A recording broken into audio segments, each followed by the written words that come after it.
महत्वपूर्ण बात है।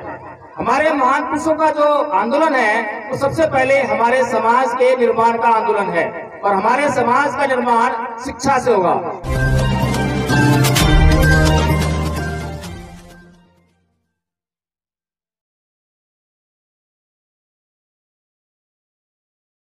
जोरदार तालियों से स्वागत कीजिए एडवोकेट जय भीम सर का।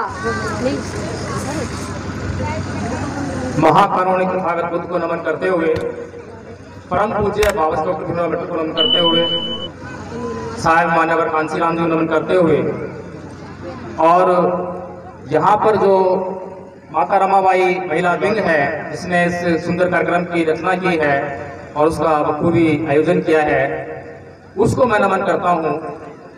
उनके जो प्रयास हैं उनको मैं नमन करता हूँ।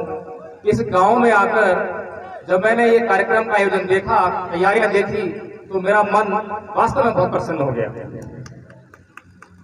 मैंने एक आदमी को बार बार जमीनी स्तर पर काम करने के लिए कहते हुए सुना कि जमीनी स्तर पर जो काम करेगा उसी को जनता वोट देगी। लेकिन जमीनी स्तर क्या है वो मैंने इस गांव में आकर देखा कि जमीनी स्तर पर काम इस गांव में हो रहा है। अभी पीछे मुझे राजस्थान के नागौर में बोलने के लिए कहा गया, तब मैंने वहां पर ये चर्चा की थी कि हमारे युवाओं को जमीनी स्तर क्या है उसको समझना पड़ेगा। केवल जमीनी स्तर के लिए भाषण देकर मैंने उसमें ये कहा कि आंदोलन करना, धरना प्रदर्शन करना, रोड जाम करना, ये सब करना जो है बड़ी मुख्य बात नहीं है, लेकिन जमीनी स्तर पर जो वास्तव में काम करना बहुत गंभीर बात है। कुलभूषण जी और यहाँ की महिला विंग और तमाम कार्यकर्ता जो काम कर रहे हैं, ये काम बड़ा महत्वपूर्ण है, ये जमीनी स्तर का काम है। और अगर इस तरह से काम होता रहेगा तो हम एक दिन जरूर सत्ता में काबिज हो जाएंगे, शासन और प्रशासन में काबिज हो जाएंगे। साथियों, जमीनी स्तर का कार्य क्या है इसको समझने के लिए हमें ये समझना पड़ेगा कि आज जिस तरह से हम माता सावित्रीबाई फुले का जन्मदिन मना रहे हैं, फातिमा शेख जी का जन्मदिन मना रहे हैं और तमाम उन बहुजन महिलाओं की बात कर रहे हैं जिन्होंने इस समाज के लिए त्याग सबक को बलिदान किया, तो आखिर उनका जो ये त्याग सबक को बलिदान था, उनका जो ये बहुजन समाज के लिए काम था, इसका उद्देश्य क्या था, इसको समझना बहुत जरूरी है। वह कार्य तथागत बुद्ध से शुरू हुआ और परम पूज्य बाबा साहेब से लेकर साहेब मान्यवर कांशीराम जी ने आगे बढ़ाया और उसको आज देश की बहुजन नारी बहन कुमारी मायावती जी अब भी सतत प्रयासों से आगे बढ़ा रही है। साथियों, हमें ये समझना पड़ेगा कि इन महान पुरुषों का आंदोलन क्या था और आंदोलन को आगे बढ़ाने के लिए या जो उद्देश्य उन्होंने हमारे निर्धारित किए हैं उनको पूरा करने के लिए क्या प्रोग्राम हमारे बहुजन महापुरुषों ने डिसाइड किया। साथियों, मैं आपसे एक बात यहाँ पर कहना चाहूंगा। परम पूज्य बाबा साहेब डॉक्टर भीमराव अम्बेडकर बहुजन समाज के लिए एक बड़ी महत्वपूर्ण बात क्या करते थे, वे कहते थे कि low aim is crime, low aim is crime, यानी कि छोटा लक्ष्य अपराध है। और हमारा समाज लगातार इसी समस्या से पीड़ित होता आया है। बाबा साहेब डॉक्टर भीमराव अम्बेडकर जब अपने समाज की ऐसी दयनीय हालत देखते थे तो बहुत ही ज्यादा परेशान हुआ करते थे। वे अक्सर कहा करते थे कि जब मैं अपने समाज की महिलाओं को गर्भवती होते देखता हूँ तो जो अपने बच्चे के लिए सपने देखती हैं तो उनके सपने में क्या होता है, वे सोचती हैं कि कहाँ पर सफाई कर्मचारी की जॉब खाली है, कहाँ पर पियोन की जॉब खाली है, कहाँ पर कर्मचारी कोई फैक्ट्री में मजदूर वगैरह उसकी जॉब खाली है जहाँ पर जाकर मेरा बच्चा काम करेगा। लेकिन जब वो कोई हाई कास्ट महिला जब ये गर्भवती होती है तो वह अपने बच्चे के लिए, भविष्य के लिए क्या विचार करती है? वो ये विचार करती है कि कहाँ पर आईएएस आईपीएस की कुर्सी खाली है, कहाँ पर डॉक्टर की कुर्सी खाली है, कहाँ पर इंजीनियर की कुर्सी खाली है, जहाँ पर जाकर मेरा बच्चा बैठेगा। तो साथियों, ये जो बाबा साहेब कहते हैं कि लो एम इज क्राइम, ये उसी सोच का नतीजा था और इस बात को देखकर वे बड़े दुखी हुआ करते थे। इसीलिए उन्होंने ये बात कही कि लो एम इज क्राइम, मेरे समाज को छोटे लक्ष्यों में नहीं फंसना चाहिए, मेरे समाज को बड़े बड़े लक्ष्य निर्धारित करने चाहिए। अब बड़े लक्ष्य निर्धारित करने के लिए टोटली फोकस उस पर करना पड़ेगा और फोकस करने के लिए उस पर मेहनत करनी पड़ेगी। अब हमारा जो बहुजन युवा है, अगर उसको हमने कहा कि बहुजन युवा चलो आंदोलन करेंगे, हमारा आरक्षण छिन रहा है, हमारा संविधान खतरे में, निसंदेह आरक्षण छिन रहा है, निसंदेह संविधान खतरे में है, लेकिन उसको बचाने की जिम्मेदारी किसके ऊपर है?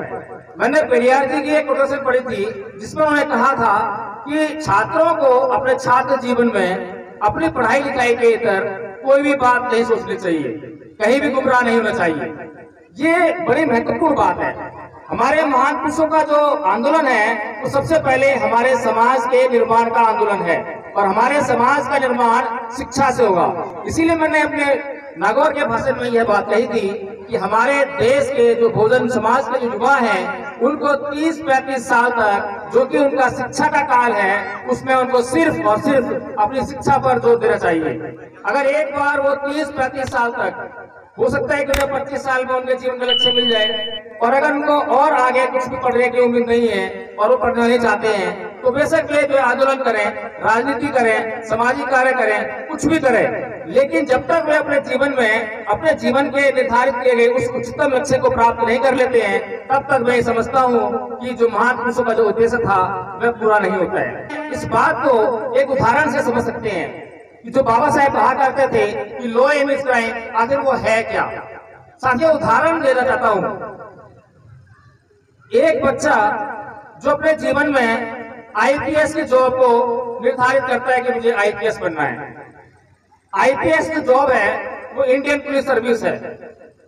अब जो पुलिस की जो ये जॉब है सबसे ऊंची है, सबसे ऊंचे रैंक की जॉब है। अब इसमें जो पुलिस महकमा है उसमें जो शुरुआत होगी नौकरियों की वो कांस्टेबल के पद से शुरू होती है जो कि सबसे नीचे पद है।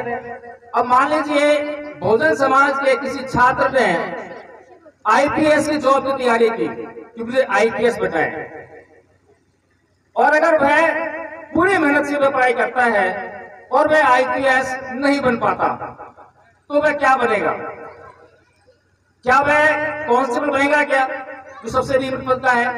कम से कम 10-12 रैंक होते हैं पुलिस की जॉब में। अगर वो आईपीएस नहीं बन पाता है तो उससे थोड़ा नीचे आ जाएगा, अगर वहां भी नहीं पाता तो थोड़ा नीचे आ जाएगा, लेकिन कभी भी अपने जीवन में वो कांस्टेबल नहीं बनेगा। लेकिन जो व्यक्ति सिर्फ और सिर्फ कांस्टेबल की तैयारी कर रहा है, क्या अपने जीवन में वो कभी आईपीएस बन पाएगा क्या? क्या उच्च अधिकारी बन पाएगा क्या? ऐसे ही हम अगर नौकरी के इधर अपने किसी प्राइवेट नौकरी की बात करें या अपने जीवन में व्यवसाय की बात करें और अगर हमारा लक्ष्य है केवल और केवल पेट भरने तक सीमित हो, हम कहें कि हमें सिर्फ 10-15 हजार रुपए की जॉब मिल जाए तो क्या हमें 1-2 लाख रुपए महीने की कमाई कर पाएंगे क्या? लेकिन अगर जो लोग केवल और केवल लाख रुपए की बात करते हैं कि मेरा काम लाख रुपए से कम में नहीं चलेगा, लाख रुपए तो कमाना ही पड़ेगा, या मेरा काम 1 लाख रुपए से कम की नौकरियों में नहीं चलेगा, तो क्या कभी वो 10-15 हजार रुपए की नौकरी करेंगे या कभी वो उस बिजनेस से जिसमें कि 10-15 हजार रुपए का ही मुनाफा हो रहा है क्या उससे संतुष्ट होंगे? लेकिन जो व्यक्ति लाख रुपए की बात कर रहा है अगर वो लाख रुपए नहीं भी कमा पाएगा तो वो 1 लाख रुपए नहीं तो 90 हजार कमाएगा, 80 हजार कमाएगा और कमाएगा ऊंचाई, लेकिन कभी भी नीचे नहीं आएगा, उस 10-15 हजार पे नहीं आएगा। इसीलिए परम पूज्य बाबा साहेब डॉक्टर भीमराव अम्बेडकर ने जो बड़ी महत्वपूर्ण बात कही समाज के लिए, और समाज में इसको समझना चाहिए कि हमारे समाज के बच्चों को अपने जीवन में महानतम लक्ष्यों को निर्धारित करना चाहिए। अगर वे अपने जीवन में महानतम लक्ष्यों को निर्धारित करेंगे तो निसंदेह वे महान बनेंगे। इसी साथ मैं बात समाप्त करता हूँ। जय भीम, नमो बुद्धाय। मेरा चैनल, आपका चैनल, समाज का चैनल, देश का चैनल NB News 24/7 को आप लाइक करें, सब्सक्राइब करें और ज़्यादा से ज़्यादा इसकी वीडियो को शेयर करें ताकि हर खबर को मैं आप तक आसानी से पहुंचा सकूं।